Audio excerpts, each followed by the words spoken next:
Buenos días, familia. ¿Cómo están? ¿Con calor? Sí, ¿verdad? Bueno, primeramente déjenme decirles que los amo a cada uno de ustedes con todo mi corazón y es un gusto y un privilegio poder compartir la palabra y verlos aquí que están atentos a recibir lo que el Señor nos ha dado. ¿Cuántos vinieron el día de ayer? Levanten su mano. ¿Fueron bendecidos? El día de hoy quiero continuar con nuestra serie La Gracia. Y dentro de la gracia, de todo lo que hemos visto, qué es la gracia, cómo vivir en la gracia, cuando como que estamos en ley y en gracia, y todos estos temas ya los hemos estado hablando. Si tú no estuviste, te invito a que entres a la página de YouTube y ahí vas a encontrar, ahí si pueden arreglar un poquito el audio que se está viciando. Tú vas a encontrar ahí las diferentes conferencias y vas a poder entender un poquito más. Pero hoy el tema que traemos es la gracia, los diezmos y las ofrendas. La gracia, los diezmos y las ofrendas. Ya sabemos que vivimos en la era de la gracia, en la era de la iglesia, y que decimos que la ley ya no es para nosotros, y muchos dicen que los diezmos son parte de la ley, entonces que ya no debemos de darlos, y que ya no es bíblico dar diezmos y dar ofrendas, y vas a encontrar mil cosas. Y en la iglesia siempre han existido estas controversias. De repente, una de las más grandes que encontramos es con el dinero, pero también vamos a encontrar otras controversias que a lo mejor tú has escuchado de familiares, amigos que están en otras iglesias, en otras denominaciones. Y por ejemplo está la persona del Espíritu Santo. Hay quienes creen que el Espíritu Santo es una persona, hay quienes creen que el Espíritu Santo no es verdad.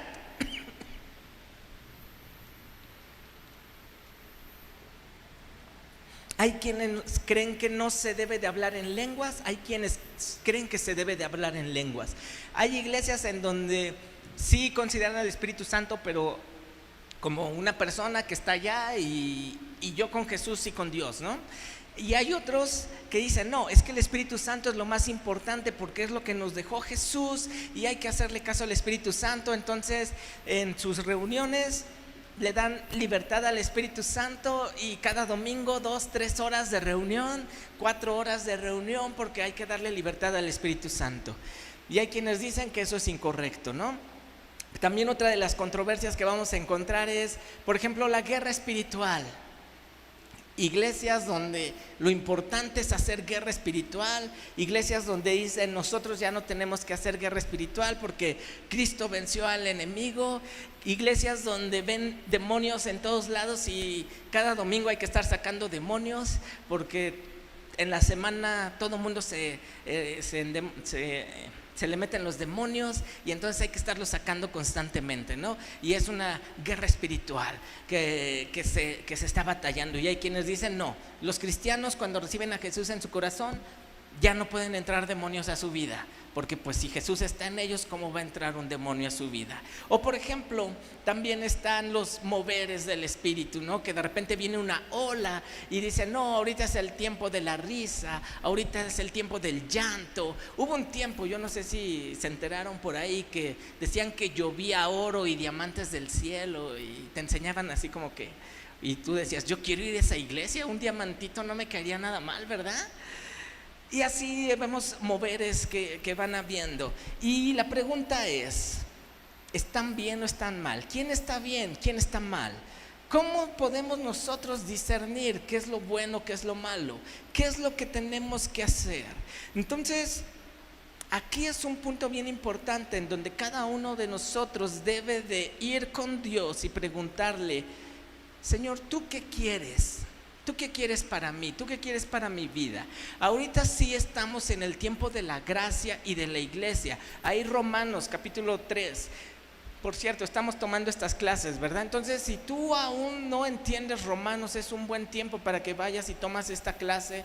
Romanos es una carta básica para el cristianismo. Todos los que creemos en Cristo debemos de dominar Romanos de una manera práctica. porque es el ABC del cristianismo.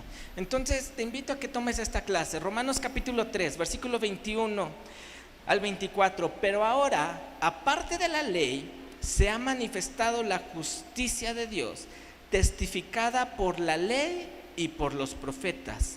La justicia de Dios por medio de la fe en Jesucristo para todos los que creen en Él, porque no hay diferencia, por cuanto todos pecaron y están destituidos de la gloria de Dios, siendo justificados gratuitamente por su gracia, mediante la redención que es en Cristo Jesús. Entonces, entendemos que estamos en la era de la gracia y que ya no vivimos por obras y no seremos justificados por obras, sino que somos justificados por nuestra fe. ¿En quién?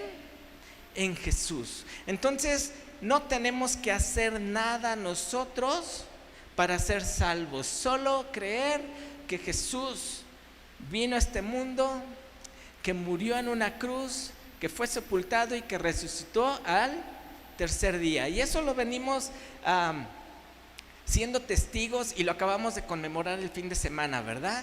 Que decimos, nosotros creemos en un Jesús que vive, que venció a la muerte y que ha resucitado. Entonces, entendemos bien que vivimos en la gracia. Pero aquí viene el punto interesante. Si nos vamos a los extremos, empiezan los problemas. Si nosotros nos vamos al extremo de la gracia total y sin consecuencias, podemos caer en el punto de salvo, siempre salvo. Yo hice una oración, acepté a Jesús y entonces ya haga lo que haga, ya no me voy a ir al infierno, porque Dios es amor. Y entonces cuando esté en su presencia voy a decir, no, yo creí en Jesús. Entonces mira, mi vida fue un desastre, pero como yo creí en Jesús y tú me amas, no me vas a dejar ir al infierno, porque salvo, siempre salvo. Entonces ese es un extremo. Por el otro lado tenemos el otro extremo. Decir, sí, es verdad, vivimos en la gracia, pero hay que obedecer la ley. Y entonces tenemos que seguir manejándonos bajo la ley, porque Dios la puso. Y entonces sí, nos ama, pero hay que obedecerla. Y hay quienes se siguen rigiendo por la ley, ¿no? Y no vamos a poner casos muy extremos, sino solo un ejemplo sencillo. Iglesias en donde dicen las mujeres tienen que venir con vestido. Las mujeres no pueden usar falda, pantalón, porque dice la palabra que la mujer no se vista como hombre, ¿no? Y entonces tenemos muchas pecadoras aquí. Y ese es otro extremo. Y el otro extremo es, ok, entonces ya no obedecemos la ley, ya no tenemos que hacer nada de la ley, porque si tú quieres cumplir la ley con un mandamiento que falles, pues ya, pierdes la salvación. Se van a extremos. Y no entendemos realmente qué es la gracia y cómo funciona.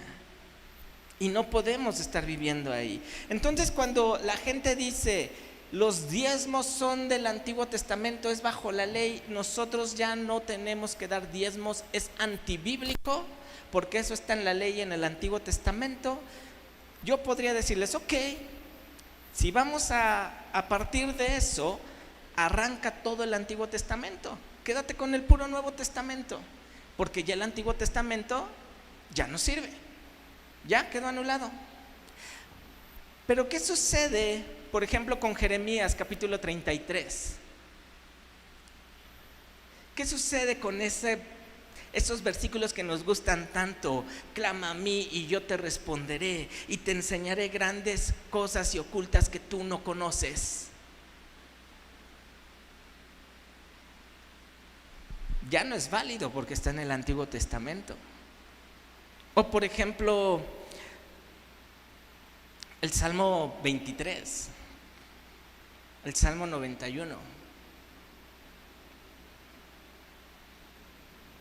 Y serán para mí especial tesoro, ha dicho Jehová de los ejércitos, en el día en que yo actúe, y los perdonaré como el hombre que perdona a su hijo que le sirve. Entonces os volveréis y discerniréis la diferencia entre lo justo, el malo, y entre el que sirve a Dios y el que no le sirve. ¿Te gusta esta promesa? Pero está en el Antiguo Testamento.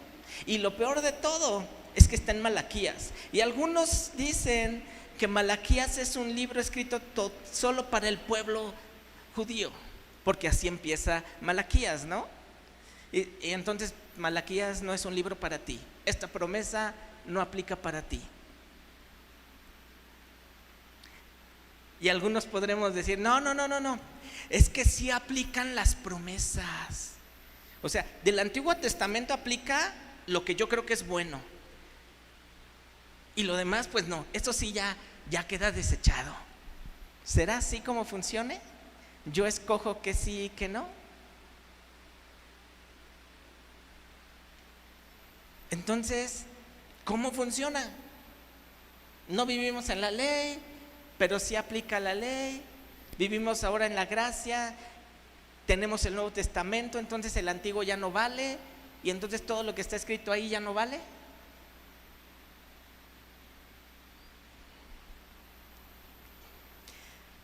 ¿Qué nos dice Pablo?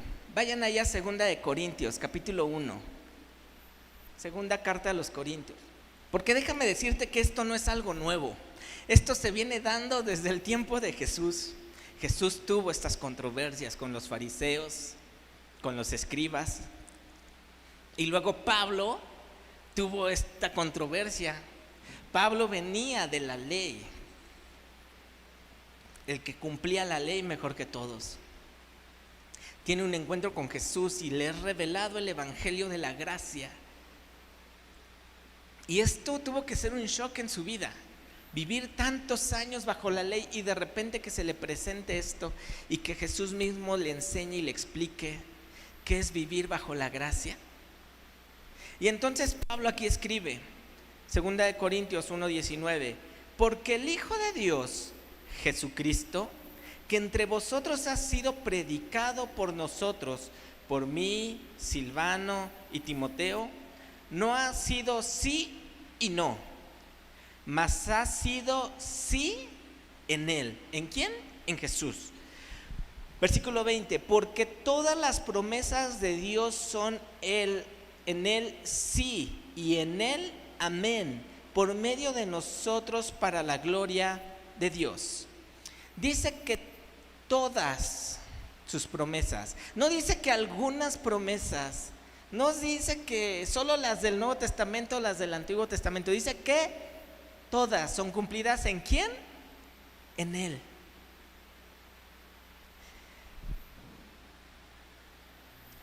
Dios, cuando habla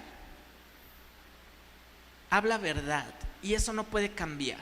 Por eso decimos que Dios es inmutable, que es el mismo ayer, el mismo hoy y el mismo mañana. Y su palabra no cambia. Y sus promesas se siguen cumpliendo hasta el día de hoy. No importa en qué parte de la Biblia esté la promesa, esa promesa se debe de cumplir al día de hoy. Porque si eso no se cumpliera, entonces Dios sería mentiroso. Por eso aquí Pablo les dice, a ver, entiendan, nosotros lo que les hemos predicado no es sí y no, es esto sí, esto no, esto a veces, esto sí aplica, esto no. Dice, lo que les hemos predicado es siempre sí en Él. ¿Son buenos los 10 mandamientos? Sí. ¿Debemos de obedecerlos? Sí. ¿Para ser salvos? No. Es que es ley y dice no matarás, pero como yo vivo en la gracia, entonces sí puedo matar, porque no tengo que obedecer la ley. ¿Por qué lo obedecemos? Porque tenemos al Espíritu Santo que te dice, hey, por más mal que te haga, por más que lo quieras matar, no lo hagas. ¿Verdad?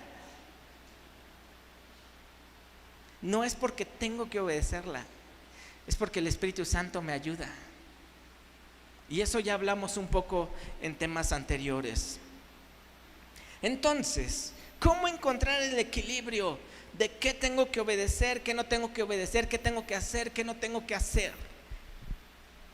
Y buscando dirección de Dios en todas estas áreas, porque de pronto uno dice, uy, ¿cómo no me gustaría ese mover en la iglesia? Me gustaría esto otro, me gustaría hacer esto, quiero hacer el otro. Oye, ya oí esto nuevo, quiero hacerlo. Pero entonces yo llegaba con Dios y le decía, ¿qué es lo que tú quieres? ¿Qué es lo que tú quieres que yo haga? ¿Cómo quieres que yo me dirija?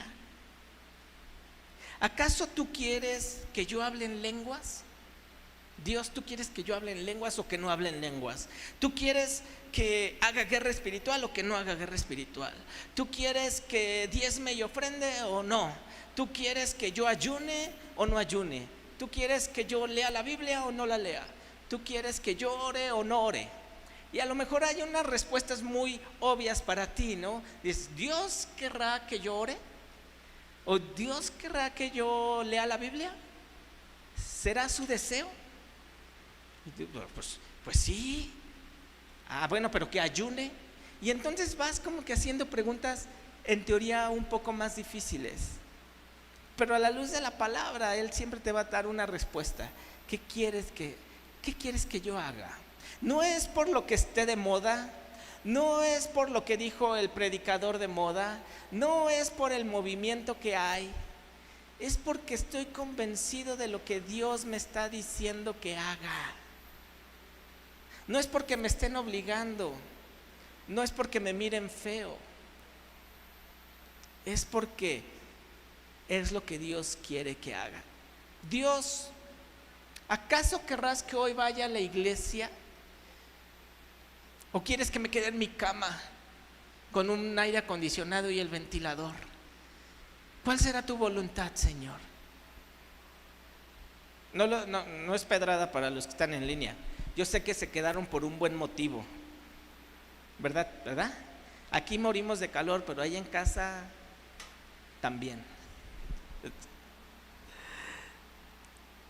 Entonces, cuando vamos a hablar de diezmos y ofrendas, pero esto lo puedes aplicar en cualquier área donde digas, yo tengo esta duda, si lo tengo o no lo tengo que hacer.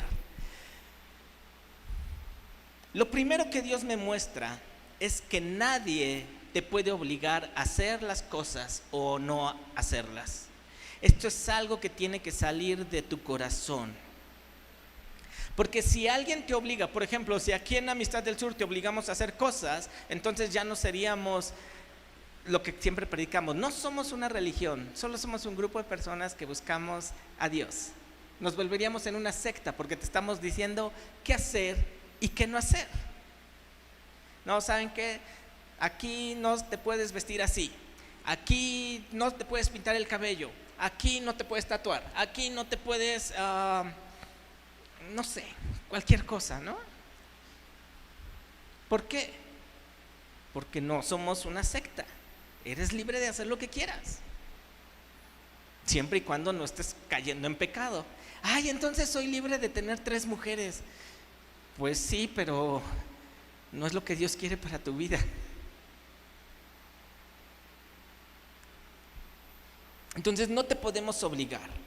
Mateo capítulo 7, versículo 21 al 23. Mateo 7, 21 al 23. No todo el que me dice Señor, Señor, entrará en el reino de los cielos, sino el que hace la voluntad de mi Padre que está en los cielos. ¿Quiénes van a entrar al cielo? Los que hacen la voluntad de su Padre. ¿Dios es tu Padre? Entonces tienes que hacer su voluntad. ¿Cuál es su voluntad? ¿Lo que te dijeron en una conferencia? ¿Lo que oíste en la televisión? ¿En YouTube? ¿En una imagen ahí en las redes? ¿Esa es su voluntad? ¿O lo que Dios te revela realmente conforme a su palabra? Y es ahí lo difícil. A veces queremos que alguien nos diga cuál es la voluntad de Dios para mi vida, porque es más fácil que alguien te diga qué hacer a qué no hacer. Ahorita varios chicos están decidiendo qué van a estudiar, ¿no? Están terminando escuela y están en exámenes. ¿Y cuántos de ustedes no desearían que alguien les dijera, estudia esto? ¿Verdad? Porque mira, si tú estudias esto, aquí ya hay una carrera para ti y un trabajo esperándote y vas a ganar todo este dinero y está tu vida resuelta. ¿Cuántos no quisiéramos una respuesta así? O nosotros que tuvimos que tomar esa decisión, ¿no? ¿Cuántos no hubiéramos querido que alguien llegara y decía, el Señor dice que estudies esto? Listo, ya me quité de problemas. El Señor dice que dejes tu trabajo y vayas y toques a 3 puertas y vas a encontrar el trabajo soñado. Listo, ya la hice. Nos gustarían este tipo de respuestas. ¿Por qué? Porque yo ya no tengo que decidir, ya no tengo que estar sufriendo con eso. El problema es que Dios no va a trabajar así. ¿Por qué? Porque dice, tienes que buscar mi voluntad. Y mi voluntad solo la vas a encontrar en las Escrituras. Y tú las tienes que estudiar. Entonces, hago las cosas porque si recibo la revelación de mi Padre para hacer su voluntad. Después tenemos otro punto. Hacemos las cosas porque el Espíritu Santo me convence. El Espíritu Santo me convence. Me da testimonio. Me trae paz a mi vida. Romanos 2, 12 al 15. Porque todos los que sin ley han pecado, sin ley también perecerán. Y todos los que bajo la ley han pecado, por la ley serán juzgados. Primer punto, aquí nos habla de los que no conocen la ley, no conocen nada de Dios. Dice, cuando mueran así serán juzgados por lo que hicieron, por su moral. Pero hay unos que viven bajo la ley, no conocen la gracia, viven bajo la ley, serán juzgados bajo la ley. Porque no solo los oidores de la ley, porque no son solo los oidores de la ley los justos ante Dios, sino los hacedores de la ley serán justificados. Porque cuando los gentiles que no tienen ley hacen por naturaleza lo que es de la ley, y estos, aunque no tengan ley, son ley para sí mismos, mostrando la obra de la ley escrita en sus corazones, dando testimonio su conciencia y acusándoles o defendiéndoles sus razonamientos. En el día en que Dios juzgará por Jesucristo los secretos de los hombres conforme a mi evangelio. ¿Cuál evangelio? El de la gracia. Entonces aquí te dice, ¿sabes qué? Para todos nosotros no aplica si estás bajo la ley o no estás bajo la ley. Para todos los gentiles lo que va a aplicar es la gracia. Y dentro de la gracia nos dice algo bien importante. Hay una ley que está escrita ¿en dónde? En nuestros corazones, dando testimonios nuestra conciencia. Y nos dice, acusándote o defendiendo tu razonamiento. Hay algo dentro de ti llamado Espíritu Santo que te dice, hey, eso está bien y eso está mal. Pero a veces decimos, sí está mal, pero ay, ¿qué tanto es tantito? Cada vez que leo estos pasajes, cuando habla del Espíritu Santo, la conciencia, siempre viene a mi mente Pepe el Grillo. ¿Y cómo era Pinocho con Pepe el Grillo? O sea, no, para esto no te voy a hacer caso, y lo ponía ahí, depende qué cuento leas, ¿no? Le ponía su frasquito, lo encerraba y órale, vámonos a hacer nuestra voluntad. Porque no me gusta lo que Pepe el Grillo dice. ¿Y cómo le iba a Pinocho cuando no le hacía caso a Pepe el Grillo? Así somos nosotros. Espíritu Santo, quédate ahí, porque yo voy a hacer esto. Sé que aquí adentro siento que no lo debo de hacer, pero lo voy a hacer. Y viceversa. El Espíritu Santo diciéndote, tienes que hacer esto. No, no lo voy a hacer, pero lo tienes que, no. Porque al final decidimos cada uno de nosotros. Pero claramente nos dice, hey, hay algo dentro de ti que te está dando testimonio y tú sabes si es bueno o es malo. Y si tienes duda, mejor no lo hagas porque te es contado como pecado. Por eso tenemos que aprender a oír al Espíritu Santo y seguir su voluntad. Seguir su voluntad. Y entonces, ya tenemos estas formas de poder decidir qué hacer y qué no hacer. Vamos a ver qué nos dice la Escritura acerca de diezmos y ofrendas. Primeramente, decimos, el diezmo, la ofrenda, es algo de la ley. Pero también sabemos que antes de la ley hubo quienes dieron sus diezmos y sus ofrendas. Por ejemplo, está el primer caso, Caín y Abel. Dice la Escritura ahí en Génesis, capítulo 4, que llegó Caín y llegó Abel y pusieron sus ofrendas, y una fue más agradable para Dios. Pero ¿te has puesto a preguntar de dónde sacaron la loca idea de dar una ofrenda a Dios? ¿Quién les dijo que tenían que dar una ofrenda a Dios? ¿Acaso un día despertó Caín y dijo, como que hoy tengo ganas de darle una ofrenda a Dios? Y Abel dijo, yo te voy a copiar, pero yo lo voy a hacer mejor. ¿Y qué era mejor y qué era peor? ¿Dónde decía que era mejor y que era peor? ¿Quién les dijo? ¿Acaso habrá sido su padre que les enseñó un poquito de que tenían que ser agradecidos con Dios? Y les empezó a enseñar un poquito. Porque qué injusto sería que Caín despertara y dijera, voy a darle una ofrenda a Dios. Y entonces la preparara, se la diera y Dios dijera, no me gustó tu ofrenda. Es una injusticia si Caín no sabía que era una ofrenda. Si era la primera vez que como que se le ocurrió, ni siquiera sabía si llamarle ofrenda o no. De algún lugar tuvieron que escuchar. Y como que no había muchos hombres en la tierra en ese momento, ¿verdad? Así como que, pues es que mi vecino, vi en la otra ciudad que lo hacía y le copié. ¿Cuántos había en ese momento en la ciudad, en el mundo entero? ¿Cuántos eran? ¿Cuántos eran? Sin miedo. 4. Adán, Eva, Caín y Abel. En el mundo entero. ¿De dónde aprendieron? Alguien tuvo que haberles enseñado. Alguien tuvo que decirle, hey, si vas a darle algo a Dios, una buena ofrenda es darle de lo mejor.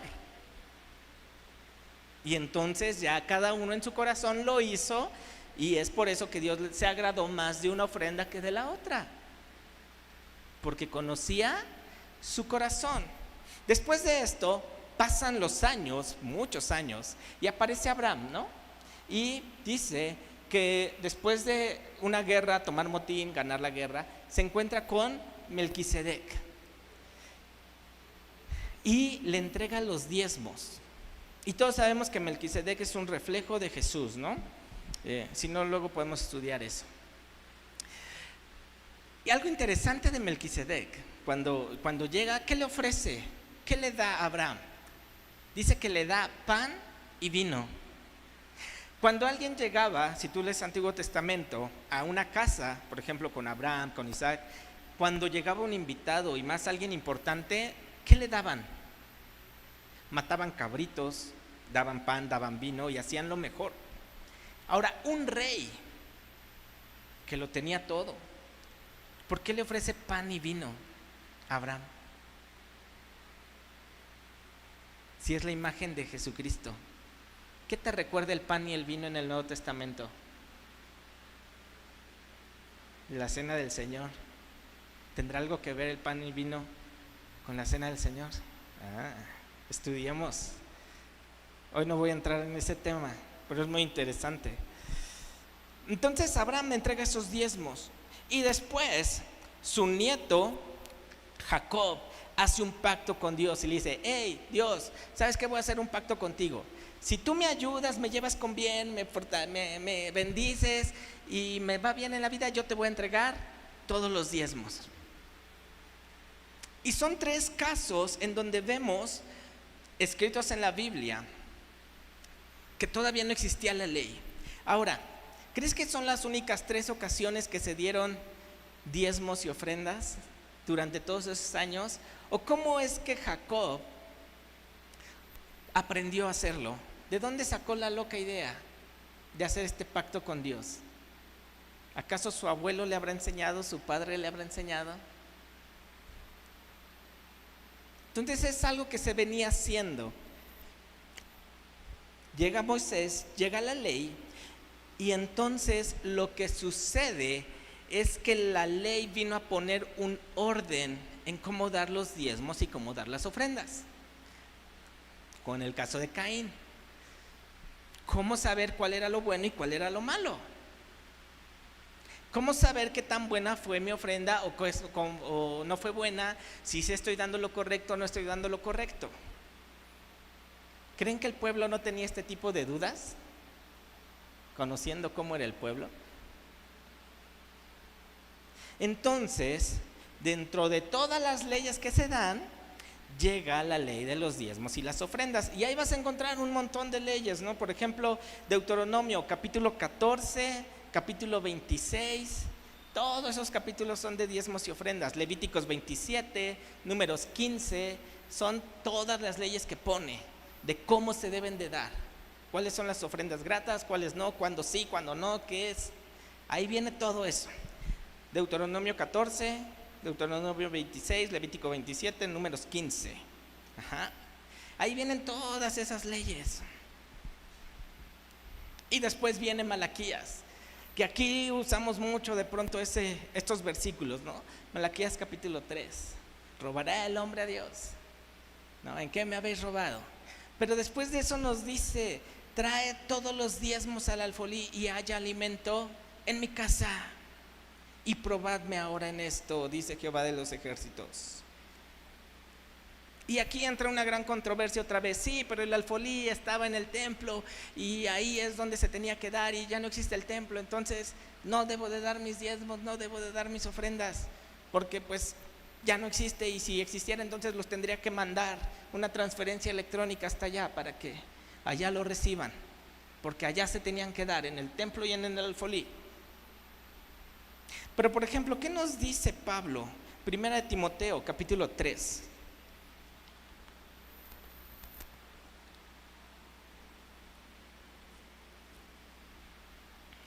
Versículos 14 y 15. Esto te escribo, aunque tengo la esperanza de ir pronto a verte.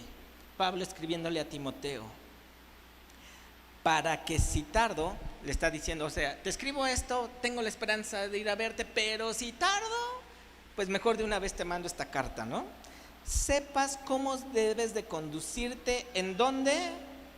En la casa de Dios, que es la iglesia del Dios viviente, columna y baluarte de la verdad. Aquí Pablo nos está dando una gran revelación. Dice: ok, no puedo ir a verte, pero te voy a decir algo. Te escribo esto para que te conduzcas bien, para que sepas cómo conducirte. ¿En dónde? En la casa de Dios. ¿Y cuál es la casa de Dios? La iglesia del Dios viviente. Entonces, en esta nueva era, cuando hablamos del templo y del alfolí, ¿dónde es la casa de Dios? Nuestra iglesia, donde tú te congregas, esa es la casa de Dios. Entonces, si yo me sigo por aquí, vamos a poder llegar a un punto donde digamos, bueno, sí, hay versículos que apoyan dar diezmos y ofrendas, hay versículos donde yo me puedo apoyar para no darlos, porque no estoy bajo la ley, estoy bajo la gracia. Y sí, podríamos quedarnos aquí debatiendo y debatiendo y debatiendo. Y entonces le decía a Dios, entonces, ¿tengo que diezmar o no tengo que diezmar? Dame ya la respuesta, Señor. ¿Lo debo de hacer o no lo debo de hacer? Mateo capítulo 5. Y esto es lo que Dios reveló a mi vida. Y por qué yo hago, y por qué yo siempre estoy diezmando y ofrendando. Mira lo que dice en Mateo 5:17. No piensen que he venido a anular la ley o los profetas. No he venido a anularnos, sino a darles cumplimiento. Jesús no vino a decir ya no vale. Dice, yo vine a darles cumplimiento para que tú no tengas que cumplir la ley. Yo ya la cumplí por ti y por eso se llama la era de la gracia. Porque todo lo que nosotros teníamos que cumplir para agradar a Dios, ya no lo tenemos que hacer, porque Jesús pagó el precio. Dice, yo ya cumplí toda la ley, desde la primera hasta la última ley, yo la cumplí, para que tú no tengas que cumplirla. Para vivir en esta nueva era de la gracia, lo único que tienes que hacer es creer en mí. Todo lo demás que te digan, ya está cumplido. Si te dicen que tienes que hacer eso, tú puedes decir, Jesús ya lo hizo por mí. Si te dicen que tienes que hacer el otro, tú puedes decir, Jesús ya lo hizo por mí. Y eso es la gracia. Qué padre, ¿no? Que tengamos una persona así en nuestras vidas.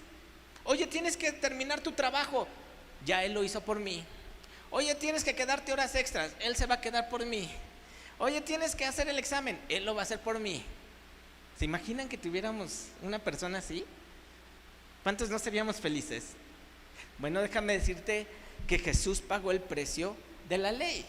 Y todo lo que está escrito, ya lo cumpliste en Cristo. Por eso Pablo siempre dice, en Cristo. En Cristo. En Cristo ya cumpliste con todo. Esas leyes tan más difíciles de cumplir, ¿quién las cumplió? Cristo. Y por eso vivimos en la gracia. Pero el precio de vivir en la gracia también es alto. Poder vivir en la gracia y gozar de todo esto es vivir como Jesús nos mandó. Y aquí claramente Jesús te dice, ¿sabes qué? Yo no vine a anularla, yo vine a cumplirla. Y Jesús nos iba dando ejemplos durante todos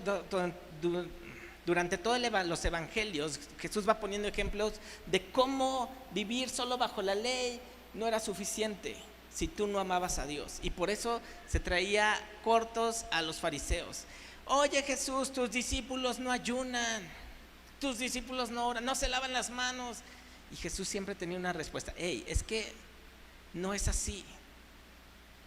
Ellos en algún momento ayunarán, ellos en algún momento cambiarán. ¿Sabes qué? Lo que los ensucia no es lo que comen, es su corazón. Y nos va dando diferentes ejemplos, hasta que llega uno de los fariseos y le dice, ok, entonces, ¿cuál es el gran mandamiento? A ver, maestro, todo lo sabes, dinos cuál es el gran mandamiento. Ahí en Mateo capítulo 22. Y Jesús les dijo, amarás al Señor tu Dios con todo tu corazón, con toda tu alma y con toda tu mente. Este es el primer y gran mandamiento. Y les dice, y hay uno segundo semejante, amarás a tu prójimo como a ti mismo. De estos dos mandamientos depende toda la ley y los profetas. Entonces dice, yo no los estoy anulando, yo les estoy diciendo que si ustedes aman a Dios y aman a su prójimo como a sí mismos, entonces van a cumplir toda la ley. Y qué difícil es esto, ¿no? Decir, ¿sabes qué? Voy a amar a mi prójimo como a mí mismo. Porque ¿cuántos no tenemos un prójimo que decimos, hijo, sí, ¿cómo lo amo? O sea, lo intento, pero no.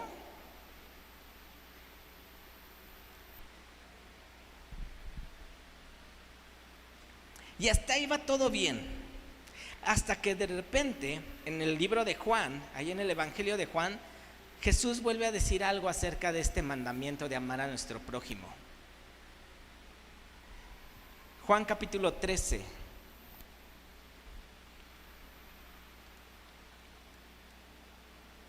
Versículo 34. Un mandamiento nuevo les doy, que os améis unos a otros. Si lo dejamos hasta ahí, ¿qué tiene de nuevo el mandamiento con el segundo que nos dijo? ¿No?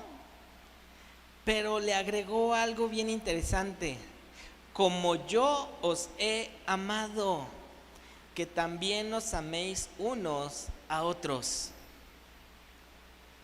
Entonces hizo un pequeño cambio. Dijo, ¿saben qué? El segundo mandamiento es semejante: amarás a tu prójimo como a ti mismo.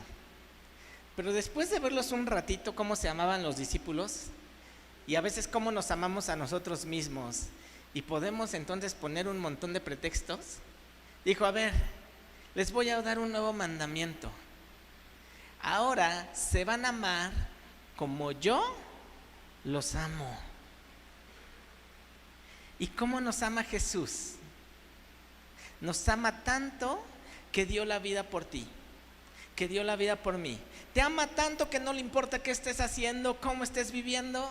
Dice, yo te amo y te acepto como eres, y aún así voy a morir por ti. No dijo, ay, mira, eres así, así, así, así, y toma en cuenta esto, esto y esto, pero bueno, voy a morir por ti. ¿Nos dijo así? No, ¿verdad? Solo dijo, te amo, voy a morir por ti. Y así debemos de amarnos los unos a los otros. No diciendo, ay, estos pecadores, bueno, los amo aunque sean pecadores.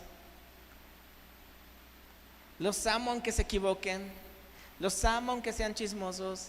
Los amo aunque sean necios. Los amo porque Jesús nos amó, porque me amó.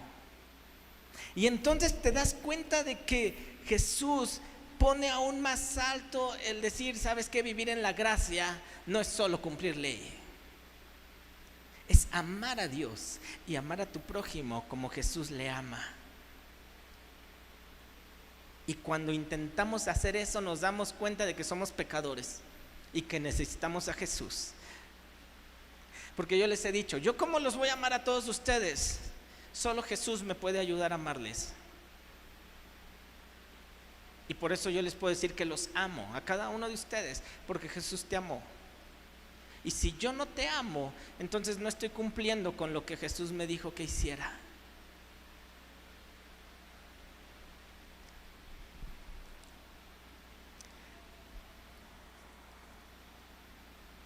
Romanos 12, versículo 3.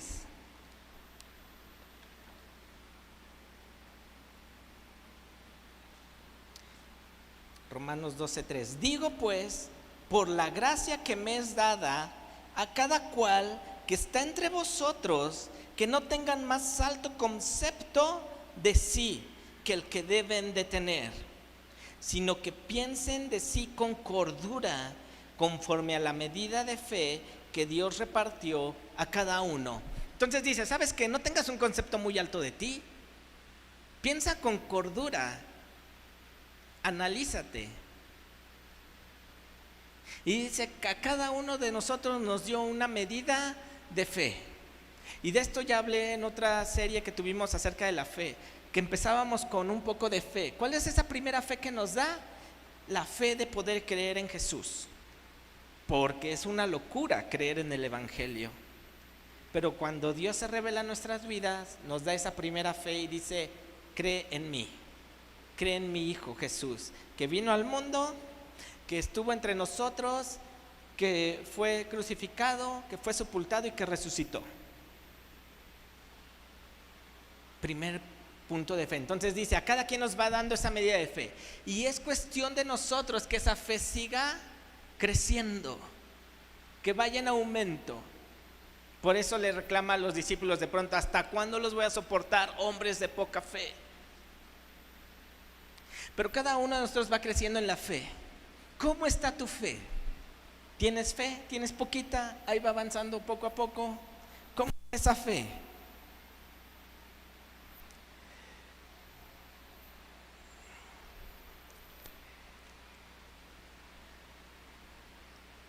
Refiriéndome a diezmos y ofrendas, A lo mejor tu fe en las finanzas no está tan grande, a lo mejor sí. ¿Qué me reveló Dios? Dios me revela que sus diezmos y las ofrendas es gratitud hacia Él. Que los diezmos están bajo la ley y nos dio un ejemplo, una guía de cómo podemos darle el diezmo, el 10%. Y la ofrenda no nos dice una cantidad, dice da de tu corazón.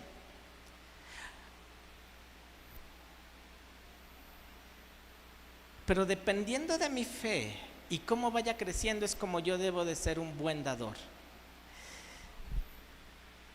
Y Dios me dio una gran revelación de cómo es realmente ofrendas y diezmos en la gracia. Y muy pocos de pronto nos fijamos en estos versículos, pero vamos a Hechos, inicio de la iglesia. El avivamiento más grande que ha tenido la iglesia, Hechos capítulo 2. Y ahí es donde empieza, ¿no? Dice que vino el Espíritu Santo, Pedro comparte, se comparten 3,000 y entonces empieza un avivamiento. Y mira lo que dice en el versículo 43, Hechos 2:43. Y sobrevino temor a toda persona, y muchas maravillas y señales eran hechos por los apóstoles. ¿Ok? Está el gran avivamiento. Todos los que habían creído estaban juntos y tenían en común todas las cosas, y vendían sus propiedades y sus bienes y lo repartían a todos según la necesidad de cada uno. ¿Cómo se manejaba la iglesia en ese momento? Dice, estábamos todos unánimes juntos y entonces vendían sus propiedades, todos nuestros bienes, todo lo que tienes ahorita, dice que lo vendían, se lo traían a los apóstoles y entonces ellos repartían para que ninguno tuviera necesidad. ¿Se imaginan eso que hiciéramos el día de hoy? Aparecemos en primera plana. Pero era lo que hacían. Y lo vuelve a decir 2 capítulos adelante. Vamos al Hechos capítulo 4. Sigue creciendo la iglesia. Dice que ya eran una multitud. Versículo 32, Hechos 4:32. Y la multitud de los que habían creído eran de un corazón y un alma, y ninguno decía ser suyo propio nada de lo que poseía, sino que tenían todas las cosas en común. Y con gran poder los apóstoles daban testimonio de la resurrección del Señor Jesús, y abundante gracia era sobre todos ellos. Así que no había entre ellos ningún necesitado, porque todo lo que poseían, heredades o casas, las vendían y traían el precio de lo vendido y lo ponían a los pies de los apóstoles, y se repartía a cada uno según su necesidad.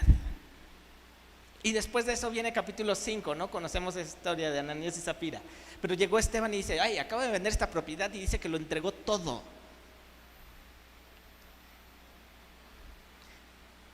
En la gracia, ¿cómo se debería de manejar las finanzas?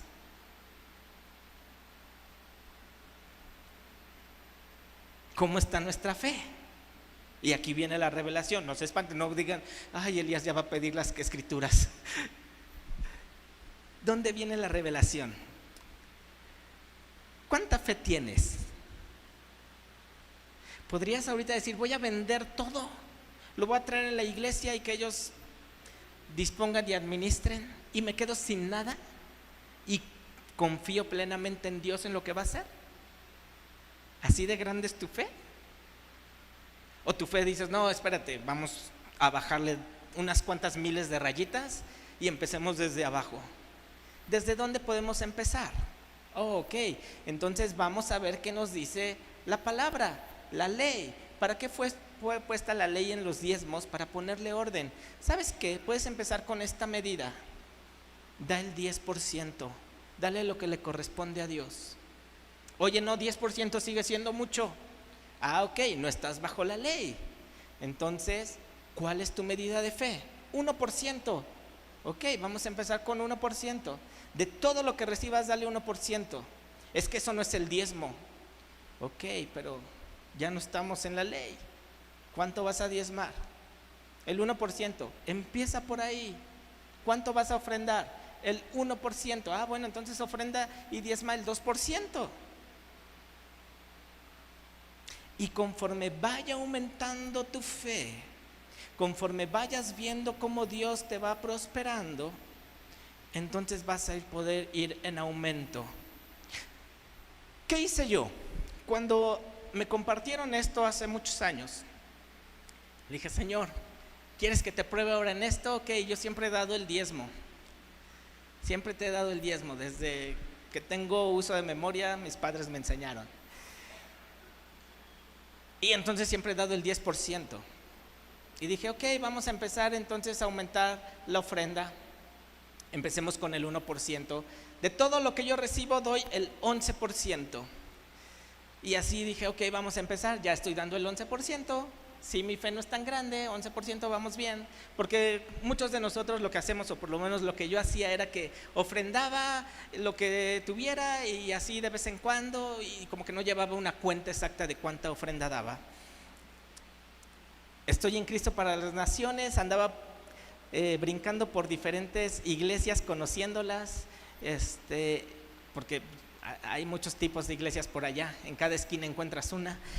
Y entonces yo daba así, llegaba el domingo y sacaba de mi cartera $1, $2 y los daba en cada vez que me reunía, ¿no? Y así me la pasaba, hasta que recibo esta enseñanza. Y entonces dije: Señor, yo quiero que mi fe vaya aumentando en esta área. Y lo que me propuse en mi corazón fue que cada año iba a ir aumentando un 1% a esa suma. Entonces empecé en el 11%, al siguiente año al 12, 13, 14, y así he ido avanzando año con año. Espero que no llegue a los 100 años, porque entonces no sé qué voy a hacer. O a los 90, ¿verdad? Pero he visto la mano de Dios, que cada vez que le aumento un 1%, mis finanzas siguen alcanzando. Mis finanzas siguen funcionando, aunque aparentemente pues cada año me quedo con menos. Pero por eso dice el Señor: probadme ahora en esto. Llevo más de 10 años haciendo esto. Y ahora tengo 3 hijos y de repente le digo: Señor, ¿y si volvemos a empezar con el 1%? Porque ese porcentaje pues ya es la leche. Pero mi fe ha ido aumentando. Si yo de pronto empezara y dijera: hoy que compartimos y el Señor me está hablando, voy a empezar con el 50%. Uy, pues sí, tu fe creció mucho. Pero a lo mejor para unos decimos: no, espérate, yo ahorita empezar ya esta quincena con el 50%, espérate, mi fe no es tanta. Por eso es lo que Dios te va revelando. Pero quienes se quieren poner a pelear entre si doy diezmos, doy ofrendas, porque la ley era, bueno, entonces vamos a guiarnos por lo que hicieron la primera iglesia. Démoslo todo. Y es bíblico, aquí está escrito. ¿A quiénes se lo daban? A los apóstoles, a los que llevaban la iglesia, a los líderes de la iglesia. Le digo: espérate, Señor, por eso nunca mencionan estos versículos, porque no. ¿Cómo voy a dar todo? ¿Cómo voy a quedar sin casa? ¿Dónde va a vivir mi familia? ¿Y qué van a hacer con todo ese dinero?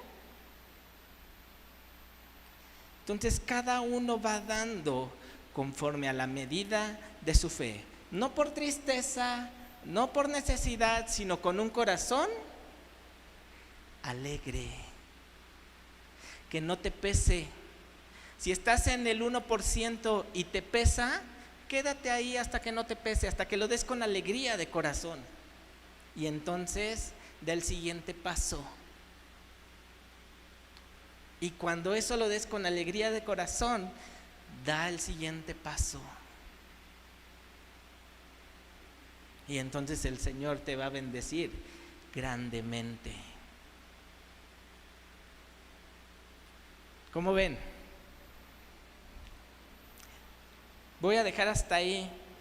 Siguiente tema que les voy a dar va a ser las bendiciones y las promesas que Dios tiene cuando diezmamos y ofrendamos, porque tiene muchas, y les puedo dar testimonio de lo que Dios ha hecho en nuestras vidas, y yo creo que muchos de ustedes pueden dar testimonio de cómo Dios los ha prosperado, pero que sea revelación y que lo demos con alegría de corazón, no por necesidad, no porque me obligan, no porque qué miedo no hacerlo, no porque me van a ver feo si yo no doy, qué van a decir de mí, sino porque estoy agradecido con Dios de que me ha dado el privilegio de vivir en su gracia.